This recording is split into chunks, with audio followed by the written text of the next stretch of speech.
this band? I like this band. I wrote it down so I don't forget who they are. Oh, I remember. Fucking Sludge!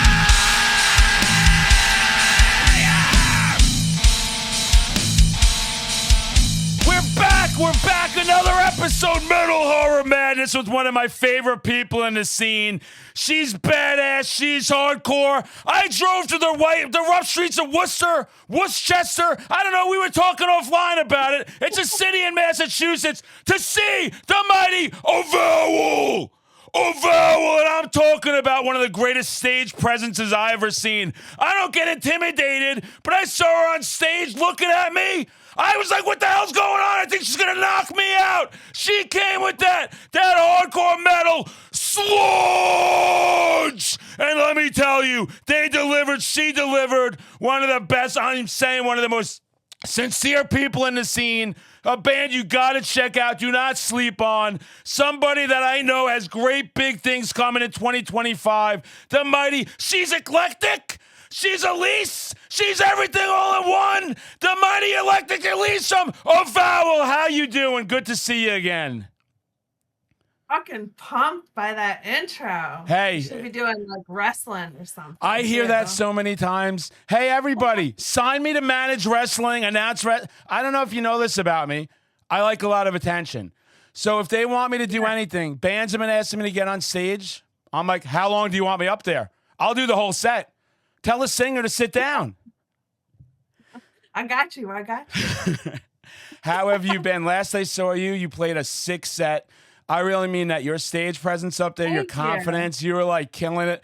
I was so excited. I know we had talked for a couple of years. It was so stoked to finally get to see you, meet you, talk to you in person, and then find out you're just as chill as I thought you were going to be. So, yeah. Dude, that's awesome. No, I'm so glad you came out too.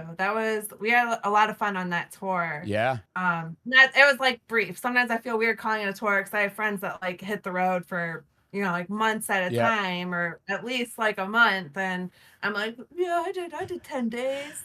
Hey, look at me. Some people don't do any days. You'd be surprised in this scene, something that this is a great way to start, because there's so many bands out there that want to get there, right? They want to get something. They want to get some recognition. They want to get some traction, but they don't want to go on the road because, as you know, when you're starting out, it's not all roses. It could be costing. You could be losing money on these things. How do you keep yourself motivated? How did you say, like, I know I got to get out of just our local area. I got to start hitting all these different areas. Well, for me, it was something I've always wanted to do, and I took time off because I have a little one who's not so little anymore. But parenting was my focus outside of like work and the general adulting. And so she got a little bit older. I started doing more, and I never like fronted a band like that, never done metal like that. I played in a sludge band before, but nothing like serious. But it was like a dream. But life has changes, and so it's like, one, I'm not a trust fund kid. I can't just like risk it all and hit the road. Same here. For nothing. So to me, it was just about being realistic about those goals. So when Cracker joined the band, Christian, our drummer, whose last name's Cracker, and we don't call him Cracker for any reason other than that. Nice. Good to clarify that, guys. It's just a nickname. Let's calm down. Everyone doesn't have to get riled up every 2 seconds. Time right now, so I'm just gonna issue that. Amazing. That kind of disclaimer. Yep. It was something we all wanted to do. So as a band, we all work. So it was just kind of a discussion. Can you get off work? And that, of course, means you're sacrificing your vacation time that year. And that's what I wish more people even took the time to realize, when they go buy their Taylor Swift tickets or whatever big band, instead of supporting these underground bands that they claim to love. Right. But these bands are literally working class people who have sacrificed their vacation, are maybe even walking away from a job at the chance to make it because this tour seems like a great opportunity. Right. Like, your money goes so much further when you stop out and see a show like that, because it matters to those people. Those are the people that are sitting around in the crowd. They want to talk to people. They want to see people. Right. And it's it's just something they dreamt of doing. And I think that that's like, I didn't mean to kind of like ADD this It's thing, but okay. it's just like something I've been thinking of a lot lately. Like I work for a venue and just like seeing how much like local scenes have changed over the years. Like me being a Right. kid going out to a show versus me now, like I might be one of 10 people there, and either the venue's forking over a guarantee they're losing their ass, or the band is working on a ticket deal and they're losing their ass. So, and Right. so for me, staying motivated is just being realistic with what I can do with what I have right now. What time can I take away? Yep. What professional risks can I take while getting out there on the road? And not like I like playing locally too. I like sometimes that's the only way to get me out to a show lately because Right. just things have been so busy. But I've always wanted to go out and support local shows Yeah. and touring bands. But it's fun to get out there and play. And sometimes for people who are musicians who can't necessarily go hop on the road, that's like their way to keep at it, keep active. And I think you have to have that experience if you're going to go out on the road, because playing in a live setting is a lot different than playing in your basement, you know? It's a lot different, right? And that's some great right off the bat. Something you just brought up there is supporting those local bands, the local scene at all times. I mean, as you know, with my social media, I try to do it as much as possible, right? And I know it costs me hits. It would, right? Everybody, if you just post Metallica albums and you just post Slayer and all that stuff over and over and over, but I want to get that word out as much as possible. And the thing I love about those local shows, you go to some of these big stadiums and everything, and if you want to meet the band, right, you could be paying $250, $700, $1,000 to hang with the band. You go to the local show, you'll meet the band right at the merch booth. They'll spend time with you. They'll Yeah. appreciate it, and you see when we know when we all go out there, the appreciation of just having someone come up to you and say, I love your music. I love it. It makes it all worthwhile, right? Whether there's 10 people there or 10,000 people there. And if people could just keep doing that and support those local, and I get the legacy bands, they're awesome. We love them.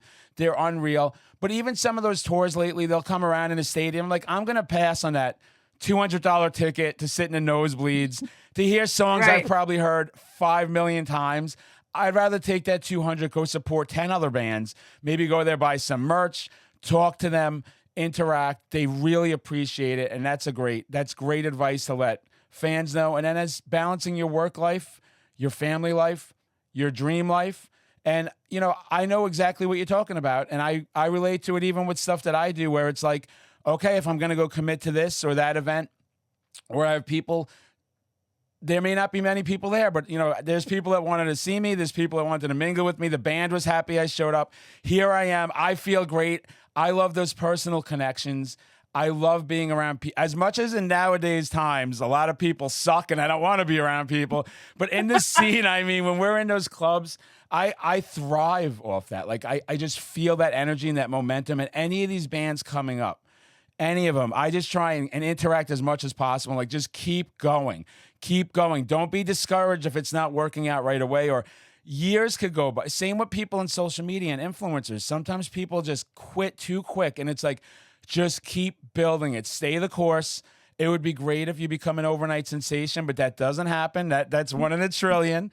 So yeah, and that is really good advice to keep that all balanced. And when you said, like, getting on stage, do you prefer to be up on stage performing? I ask this to everybody. Or would you rather be in the studio writing songs and laying down an EP or an album?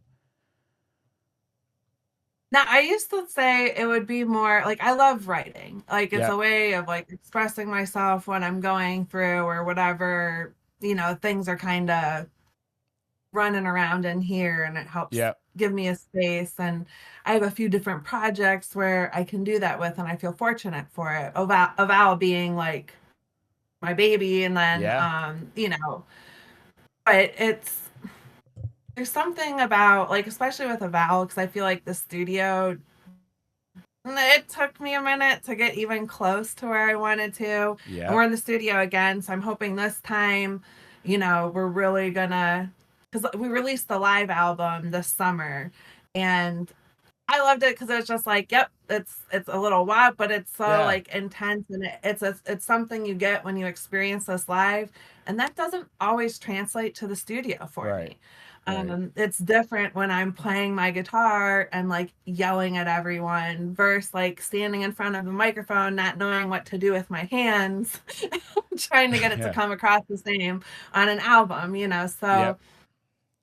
I would say it probably depends on my mood. Like I like people, but then I also need my like quiet time. My social battery can hit a point. Yep. Um, but it's also it's a catch 22 because if you're not out there playing it and getting your band seen, you can sit there and you're recording it for like 5 people that are going to listen on the internet. So I like them both. I don't know if I Yeah. like one more than the other. I That's think I okay. like And them. you're the first one. I've talked to a ton of bands, and you're the first one that said, but usually everyone leans one way or the other, and it's usually on stage. That's usually, I would say, like an 80-20. And I think they are equally as important. And you've got to get out there. It's one of the big, like, you just got to. And I do notice, even when I met you in person, I'm like, you're very critical of your studio stuff, which I love. I love it. That's what hooked me right away. Yeah. And like I listen to like King Margot, I'm losing it. That song gets me like insane. And I've Yeah. loved everything. The Tower, I love everything you're doing. Technical difficulties, like you've got it going on, and I appreciate it though because it shows how much you care about your music and the band. Because you are more critical than I've ever talked to anybody about their music. I'm like, you are killing it, and it's just like it's just gonna take time. It all takes time, That is right? me as a person too, though. I really like I Yep. try to work on it each year because, you know, like it stifles your growth. You know, there's like Oh, it you're always does. picking yourself apart. You're that first person in your head. You can do it before like the rest of the world is going to. So something I really try to work on. But when it comes to music, like I don't know, my one buddy who's like probably been on 100,000 recordings, it seems like he's just like Yeah. one of those dudes that is in this band, and he's put 100 things out. And like when I was picking myself apart, he was kind of like, dude, it's a moment in time. You Right. know, like that's a point. That's where you were at that time. Like that's how I look at it. And I go on to the next. Sure, there's things I want to do different or would have tried differently, but that's where I was then. That's what the product is. You don't get hung up on it. I'm like, damn, dude, fucking right It's on. I'm gonna. it's so true. And I've had a lot of personal growth with that too. Like people just assume this fucking madman just is like overconfident guy punching through walls, screaming. And I am that when I'm out in the scene. I'm unstoppable. Since you even met me, like I have gotten so out of control now. Like I am just there's nothing that phases me. But at the same time, I had to work on after I'd come back home. I started assessing everything I did to a very dangerous mental fault. Well, I would be like, even if I'm on stage, you could have said this differently, would have got so much better of a pop. Or when you got off there, like, why are you so crazy? Why are you so fully? And then you have to balance it and start going, I liked what I had a great time. There's always room Mhm. to do better. I'll get better and Yeah. better and better the more I do it. I entertain people. People enjoy what I'm doing. And yes, we can't beat ourselves up to that level. It is not healthy. It's taken me years Right. to get to that where and a part of it that I do is I just try and build people up as much as possible. I try and take that where I used to come back and go like, let me beat up stuff I could do. I am talking like my videos on all my social medias. I will over critique the dumbest, like, wow, that Slayer or Thrash wasn't to the top tier I usually do. And as you'll find Yeah. out, right, it's mostly in our heads. Nobody else Right. knows what we're even talking about. They're like that. Like I said, like I listen to your music. I don't have any complaints about it. I fucking love it. It gets me pumped. I saw you live. I'm gonna say it again. Your stage presence is fucking sick and intimidating. And it's definitely empowering for a scene, right? A scene that so many assholes still, there should be a man front man. I need a guy for like you were up there, and I'm just like, she's gonna fucking assault somebody. Like everybody better get fucking into this because she is fucking crazy. And you just had that confidence. And yeah, don't get in your own. It's all in your own head. It's not real. Yeah, it is. I mean, What that's your friend said, yeah. well, I would put Dumbledore there, be like, just because it's happening in your head doesn't mean it's not real. It's so fucking true. It's a great quote. And I'm It not saying is. it like, just to But it's one of those it's all growth. growth. It's and I'm not that like I don't ever want to be one of those douchebags that's like, I've never changed. I've been the same since. I'm like, bro, that is not the flex you think it is. No. You know, like, Nope. That's like, no, I mean, and like that's like some of the perfectionism I think that's like when you are a creative person, however Yep. that creativity is expressed. On top of what you said, I would add too, being true to who you are. Like, if there's anything social media will have people doing faster, it's like hopping on trends, fads, this. Right. A lot of times, like, stuff didn't feel authentic to me. Yep. So it's like, well, I'm not gonna jump on that because it just doesn't Right. feel right to me. Or like taking a step back when you need to. And sometimes that has nothing to do with, yeah, like in our head, oh, I picked this apart. But sometimes it's just, I think social media has opened us to this space where if you already are critical of yourself, you just invited way more of it in. Because like you Yes. can like it's just it's not always a healthy space, and you really do have to be in the right mindset, I think, to um be able to like ride out some of those like engagements, swings in engagement, or That is such a great thing to talk about. And it's something where, like, I can tell you because I have to make everything about me, about my journey.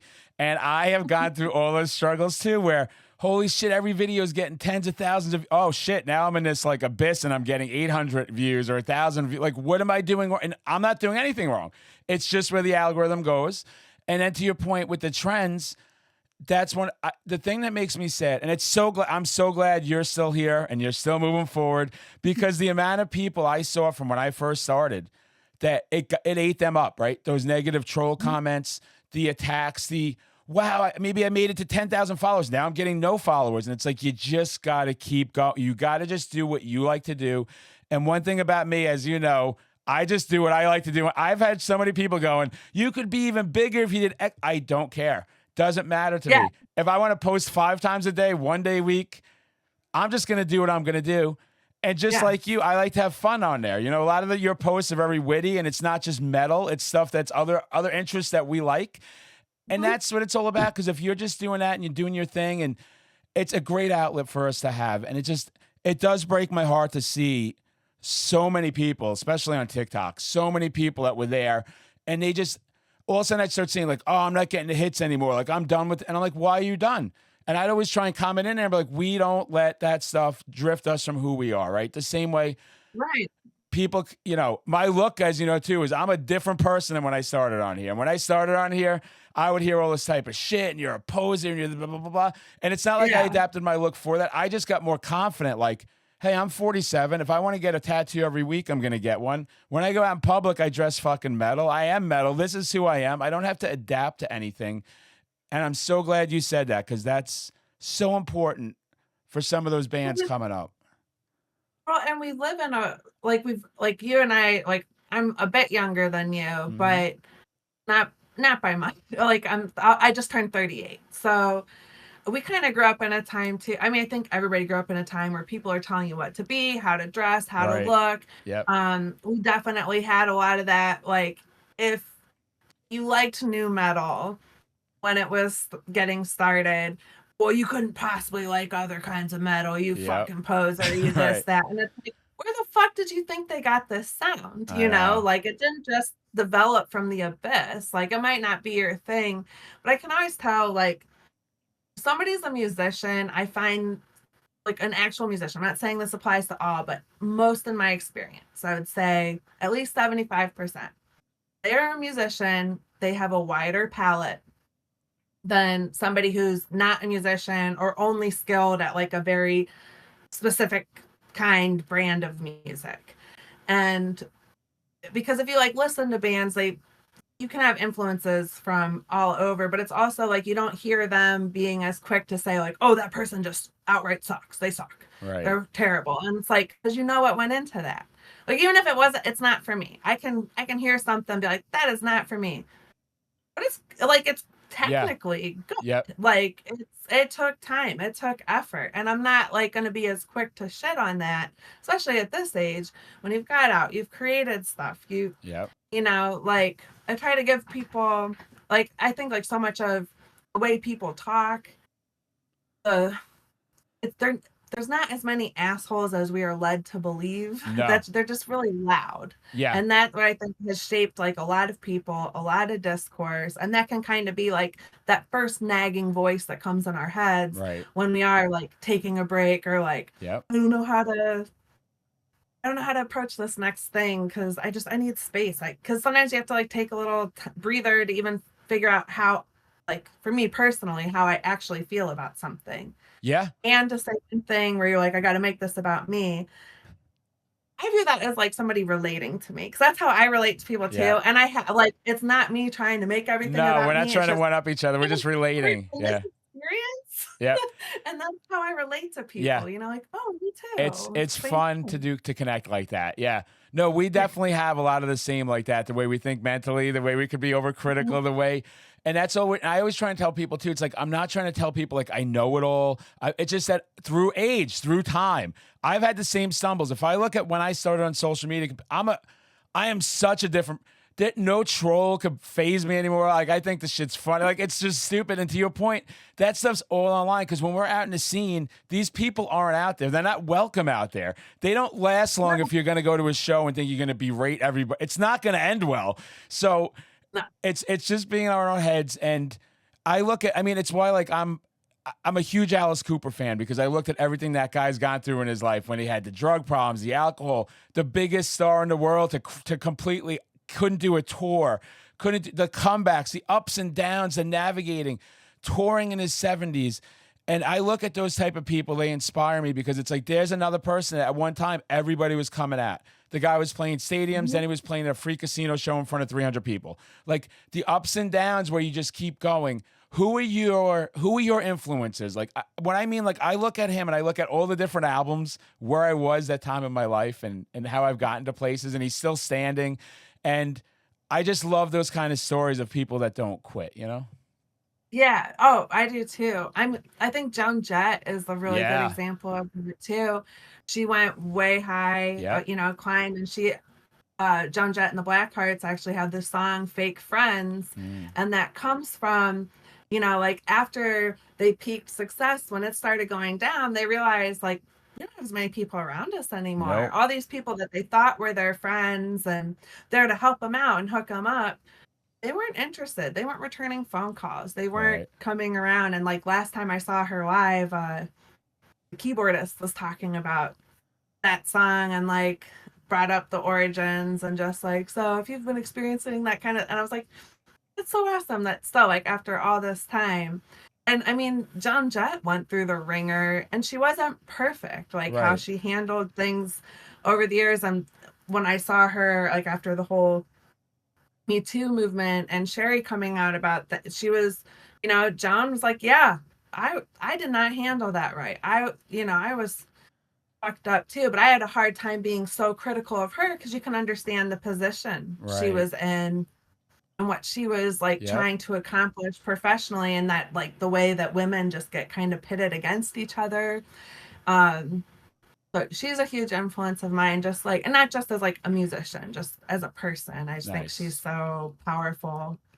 Wendy O as well. I love how she brought like sex appeal to the table, but like nobody would fuck with her, like she was. No, even the people she aligned with like Lemmy and shit. You're like these. She knew like you will get fucked up. Like she will knock you out. These guys will knock you out. Like it's a sad story, and it also ties back to our mental health stuff we talk about, where you got to really be careful and you got to watch.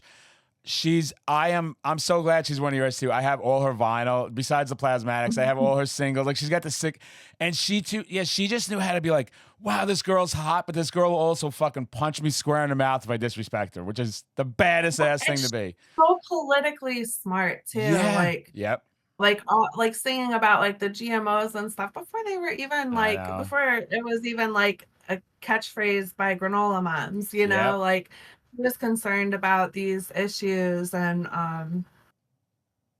like well before that. I mean, one of my earliest influences is Kurt Cobain, and that's he like stuck it out, but like he had this obsession with the Beatles, and like growing up too, learning how ahead of his time he was, really, like especially like when In Utero came out, that he only did the promo in a gay magazine, if I recall correctly. And he was like, yeah, just did the interview. And he's identified, not completely, I've read a few different things on his sexuality or like how he feels, but I mean, he was made fun of his whole life. His best friend was gay because he dressed different. And I remember growing up, my guy friends that painted their nails and stuff, what were they called? Even if they had a girlfriend, you know? Yeah. Way different times. I just always thought it was cool, like how he stood up to things when Jack started going to his shows, and he was still like, yo, if you don't like women and gay people, then you really shouldn't be here. Don't come here. Broke up. I've seen video of him getting someone thrown out who was harassing a woman. And like for the 90s, like I was just not something that was, you know, that was on nobody's radar. That was something that I can tell you, even so, I was always into female fronted bands, female wrestlers. Like I never understood this thing where like I was only supposed to like guys. Like I would be listening, and I would take shit back then for like 7 Year Bitch, L7, like these bands I fucking worship. Like I'm the biggest L7. I've got every vinyl, every CD, every cassette, the shirts. But my friends weren't, not even, no way. There's no way in hell. They would never fucking listen to him. A band. The guitar tone alone. Every song. Sparks is so awesome too. Just like as a person, she had like a very radical mom. Slap Happy is my favorite. So good. Love that record. That's a banger. I get it. I still listen, but I mean, like, I never understood that either. Just like why men were so encouraged just to like only idolize men. And I find like men that I get along with better, they also have influences that are women, that, you know, they were, whether it was reading female authors or, you know, women fronted music. Billy Joe of Green Day, not that I know him personally. He was a huge Joan Jett fan. That's who he modeled his look after. And I think like he doesn't come off so performative to me as some other like leftists, especially like in that pop punk. Yeah, you have to watch who's sincere, who's not. Oh, that's sick. He seemed very genuine, still does. But he was a huge, again, super influenced by Joan Jett. And I think men that can empathize and don't really have the same hurdles that other guys do in seeing women as equal or like our vagina doesn't take away our humanity by any stretch of the imagination. They're usually guys that respect, learn, and, you know, idolize women too. Like I have men I look up to, but I definitely have plenty of women. We shouldn't pretend that should be a gendered and thing. it's so like when you said, so my other influence, like Alice, my other one that when I fucking met her, I geeked the fuck out, and I've talked about it a couple times, is meeting Cassandra Peterson, Elvira, Mistress of the Dark. Like when I was growing up, first of all, I was like, she's so beautiful. You know, I'm a young fucking boy. She's so fucking hot. She's gorgeous. But I appreciated her, what she did for comedy. Like having to see her where she's like in Cheech and Chong movies. She's in Pee Wee Herman's Big Adventure. She's in a comedy troupe. I think she's one of the funniest fucking people there ever were. And when I met her, like, I didn't know if I could meet her. Like I've looked up to her so much. And like, she's always been around the metal scene and the horror scene and all these things. And when I met her, like I was standing online and I'm like, I can do this. Like, I've got this. And she was just Cassandra Peterson. She wasn't even an Elvira. I'm like, oh, it's going to be easier. We're at all the Comic-Con. And I'm just like sitting. I'm like, oh, this is so fucking sick. And then she comes out behind the table. It's like 500 people. I'm like pretty close up in line. I got there early. And Elyse, I just fucking freeze. I like freeze that they're like, what would you like signed? And I'm like, I don't even know what to say. I don't know what to do. I pick out the picture. I get up. It was the greatest thing. I remember it was fucking yesterday. She can see I am fucking nervous. She's like, ask my name. She's like, it's going to be okay. She's like patting me on the shoulder. She's like, you know what? She's like, me and you make a great pair. I'm like, we do. And she goes, no, these. And she's pointing to her chest. And I'm like, Elvira, you still got it. And I'm like geeking out, like kissing her ass. I'm like, it's the third movie ever coming out. I know, because like all this blah, blah, blah, blah, blah, blah. And it was like, I'm just like, and we're going. And she's just like, I'm beaming. Like, I have a picture. I'm fucking beaming. We get done now. It's time to go. I start walking away. Someone's calling my name. It's her. Because I left my fucking autographs at the table because I'm geeking out so much. So in front of these like 500 people, I'm like rushing back to grab them. And I'm just like, thank you. And she's just like, she just kept telling me, it's all going to be okay.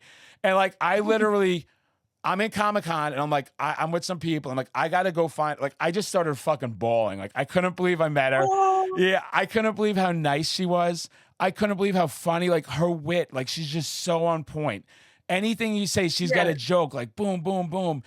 And I don't know. So quick-witted. Have you read her book? I have. Did you read her book? Oh, yeah. I thought it was so good. Like, I finished it, like, fast for me, like, because I don't have just all time to read, but, like, I got it for Christmas that year, and I, within the first weekend, I was, like, halfway through, and then by the next weekend, her humor in it reads kind of like how she talks, like Elvira, Mistress of the Dark. The movie, that's just quick with the humor. She's so quick. She's so an inspiration. Like, even if you like a lot of my videos when I'm making certain facial, that's all from her as a kid. Like, I got like the winks, even when I like do drag once in a while, like that's all inspired. I like move how she would move.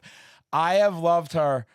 And like I said, not just like the horror aspect, just the comedy, like even her stupid little part in Pee-wee's Big Adventure when she like grabs the guy and she's like, how about you let me have him? And I'm just like, just her delivery.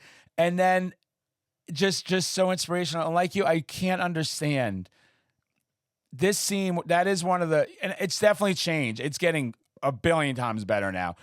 And especially like in hardcore, where you've seen all these hardcore bands with all these like singers, like it's so great to finally see it just starting to happen everywhere. But the fact that it took so long, I'm like you, people are people. I don't really need to care what you do. Like, I connect with people. If you're a good person, you're a good person. And it's great to see the scene getting there. And what struggles have you had? Is it mostly stuff we had to deal with online and stuff? Have you had any incidents where you were out and someone said something because you were a female singing? Like, have you had to go through any of that bullshit? Not really live to my face anyway. I mean, well, and I realize like most people are cowards. They won't say shit to your face. Or, and I'm like, or they're like, wait and text you something. Right. Or it's just like, we were just together 20 minutes ago. You couldn't have had this conversation with me face to face. I've had like instances like that. What was crazy, it was going out to like the West Coast. When I was playing with OC for the first time, and the amount of women in the scene, it was like so different. Like, it's just nothing there. Right. And I think like that's like a big difference between the East and West Coast. Yep. Is it has been more normalized out there. There are more women in the scene, and not just like we're here. I think what can be hard too is like, I mean, it's just like dudes. You have a ton of them in the scene, a handful of them get along, so you can't expect in a scene where you have like 10 women that you guys should all be best friends because y'all like metal, it's like, that's how this works. No. So that's where it can be like, I don't know, it can just be hard because there are still like, especially locally, I'm usually one of the only women playing. Right. And when we ran around the East Coast, I had like one show, I think. Yeah, where we were playing with a band that also had a woman in the front, Dysthymia. I hope I said that right. Dysthymia. They're from Massachusetts. Black metal. Really, I have to check. Really nice, like awesome set too. Nice. Yeah. I'll let you know next time they're playing by you. I'll send them to you. Sick. And I think you should start wearing that like a badge if you're the only one out there. Like, wear that like a badge. Like, fuck you to everybody that's in your way. And I can tell you, like, with me, the opposite was just being like getting on those apps, being older. You know what I mean? Like they would fucking come at me. Oh, and I would get like, if I look at before I got my reputation in the scene, like it was fucking brutal. And it was like every time I'd start a new app, like you'd get established here and then you go to the next app and then a whole new, because you're new there, right? So it's the whole bunch of assholes again. And to your point, I've never had it to my face. And I was talking to Tony from Venom Inc. Like, and we had a great conversation about this and the way he handles it. He's just like, I want to have that. If you don't like me, tell me why. Like, what am I doing? Like, oh, I'm a poser because you think I'm singing songs I shouldn't sing or I'm doing stuff I shouldn't do. He's more of the like, let's talk about it. Like, let's have, and I agree with him. I'm like, I'd love to have those conversations. I go, but my problem, my ego is if they continue to be a dick, I'd really like to let him have it. To be like, you can't fucking behave like that. You know what I mean? Yeah, I'm not going to have a conversation with someone about what they think I am. Yep. Fuck you. You don't. I know who I am. Right. If I do something that pisses you off, yep. Of course I want to have a conversation. Like, I think a lot of times we piss each other off with, we're not fully aware, or that whatever social construct exists, or you like offended someone because you said something, and you didn't know it like that, and so I like to give people a chance to come in. Like, I like to be called in, you know, like, hey, let's talk about this, because I'm not perfect. I know I fuck up. Like, I'm not one of those people. But when it comes to like who I am as a person, I think that that's like one of the biggest ways we give away power over ourselves. So we even make it a debate. Like, this jack off who doesn't know me, they know the version I put online, which is a microcosm of who you are. Stuff you don't care if people see. True. Like, I'm not gonna let them. I don't know my listening habits, and a lot of those guys, they have such like double standards. They're just unhappy people. So I'm not unhappy. entertained. I would never entertain. I love that, and that's what I always do too. Is just you got to be yourself, and that happened to me. Like when I went out, I bring this thing up almost every time. The New England Death Metal Fun Time Bonanza in Maine, and that was like that was only like 7 months ago because I wasn't going out a lot. Like as you say, shit happens, life happens, things happen, priorities, work. So I wasn't out in the scene like the last 6-7 months. I'm constantly like I'm feeding off of it. But when I went there, and I fucking just felt so comfortable screaming the fucking Slayers in front of everybody. And I'll tell you, like when I do that type of shit, people that don't know me, you could imagine like, what the fuck is this guy yelling about? Slayer's not even playing today. These guys are having like one of the sickest things. The thing that really gave me the pop, where I was like where I am now, is self-absorbed. So D Vicious from Self-Absorbed.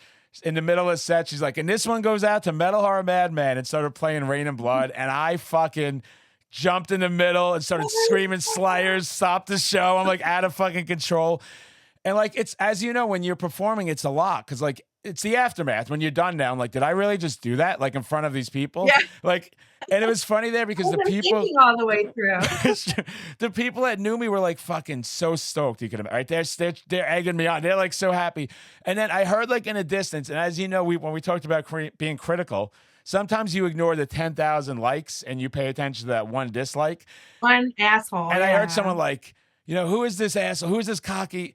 But then I actually, by the time word got around, they got it. You know what I mean? And they were like chill and everything was cool. But it's how you process that at that time, where you could go, I can choose to let that one comment destroy me, or I'm just going to keep being me. Even if, you know what, 70% of people aren't, this is just who I am. If you don't like it, don't interact with me. If you, and that's the way to be. I'm not for everyone. I'm not trying to be. I don't like everyone. That's for damn sure. Especially on social media. There's a lot of shit on there that's just. But I think too, what can rub people the wrong way, social media, it sets such like unrealistic expectations, whether like, and I used to be better about like even posting without makeup and stuff sometimes, just because it's, especially on Instagram, I thought it was kind of like a fuck you to this edited picture, and the amount of people on the app that'll even put their bodies through Facetune to make you think that they're thinner than they are, with larger breasts than they have, and like the photoshopping is fucking out of hand, and that's the shit that the algorithm rewards. So whenever I'm not being your engagement slows. Yeah, Yeah. this algorithm's fucking stupid anyway. Like it Yep. doesn't. No, and It's not what it's about. that's about just being you. That's what you got to do on there. Just be yourself because I'll say that's even infiltrated into like work and stuff on like work Zoom calls, and everyone's got these filters on. And then the day the filter's not working, and you're like, that's a different fucking person. And why aren't you just, this is who we are? Like, where people would say to me, like, my beard, it's all fucking gray. Oh, you should dye it. Why? I don't give a shit. This is me. Yeah. This is who I am. If you don't like, the biggest thing, like, with the social media shit, right? If you don't like it, don't watch my videos. Like, the fact that you took the time to put in here, like, you are the worst people on social media, that's fucking hysterical to me because I wouldn't waste a second. I just scroll past what I don't like. It's that easy. And I'm not going to come at anybody creating. The biggest thing that bothers me is when you find that it's a creator or a band. And you're just like, you're going to come at another creator. Or like, in what world is that okay? Like, that's not cool on any level. Yeah. I do think that there's a difference between, like, again, calling someone it. If it's someone who's, like, relatively open-minded and maybe they said something, can't think of like an example, but I know it's happened over the years, like where I might be like, hey, generally love like everything, but did you think about this end of it? One time, like that just popped in my head recently, and it has nothing to do with music but politics. One of this politician was going off about like making a distinction between renters and homeowners, as if like the homeowners have a better say in our local government. And I'm like, yo, last time I checked, landlords weren't like not charging tenants for their property taxes. That's kind of factored in the rent. So their money is still going. Just because there's a different name on the check doesn't mean they're not actively participating in our system or contributing to the property tax basis. They are. Yeah. And so like it wasn't like I didn't word it in a disrespectful way or anything. And he actually was like hadn't actually fully thought it out like that. Like and realized too, as a politician, do you really want to alienate yourself from the renters voting black? Doesn't seem smart right now. Actually, no. Yeah. Yeah. So there have been times that like where I feel like I don't view that as like criticism as much as different view it as thinking critically and trying to get someone else to see something. That's the right way to do it. Yes, so when you're bringing up things that could be troublesome from people, there's never anything wrong in pointing out and having a civil conversation, right? Like that's the way it's just. You didn't just randomly pick that guy because you didn't like him. Like I don't like the fucking tie you're wearing. Fuck you. And you're just like, that's the stuff that's so toxic. So. If we could get passive aggressive people, they're the fucking worst. People do like even like around bands, and I see it in the local scene. Like somebody's leaving a band and just like not saying nice things about him and expecting everyone to just be about it, or the people that never comment or interact with your stuff, but the second they disagree with something you posted, then they say something. It's like, bro, you don't talk to me otherwise. You don't engage with me. Why are you don't see me hopping over to your page and being like, well, actually, no. I know, and that's the growth part that we talk about, and that's where it's like you got to be the leader in those fucking fields, and that's what I try and do with these things, and you definitely try and do those things with things, and we got these fucking messages that we're getting out without getting on there and being obnoxious, right? Like we'll put stuff we'll write stuff maybe on an Insta story, we'll do something to show something, and it's great to have those conversations, and that's what bands too, like it's what annoys me with different bands when it's like if somebody doesn't like this genre, like dude, then don't fucking listen to it. Like I love everything. Like when people tell me, that's why I love making those videos. I could listen to fucking Limp Bizkit and right after that put on fucking Mayhem and then put on Cannibal Corpse and then put on fucking, Jim Croce or some shit. Like I'm allowed to do all those things. And that's what's fucking metal and that's what's punk and that's what's hardcore.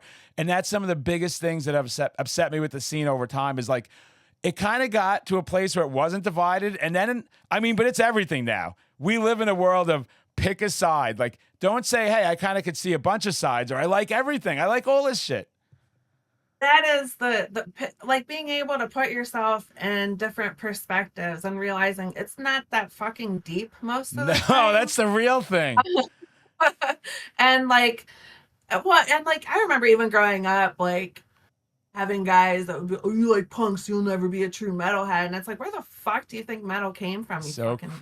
Fucking Slayer, Undisputed Attitude did all fucking punk covers, guys. That was their influence. You don't hear them fucking Deep Purple on there. You heard the fucking punk bands that were fast, aggressive, getting arrested every 5 seconds. That's fucking metal. And like, you know, thrash has more, like, when you're talking about like what they're speaking of lyrically, like a lot of it is like political or like, and then like the fact that people are get the politics out of metal, and it's like even when they're black metal fans, it's like, what the fuck do you think burning churches was? I know. That was a fucking political statement, genius.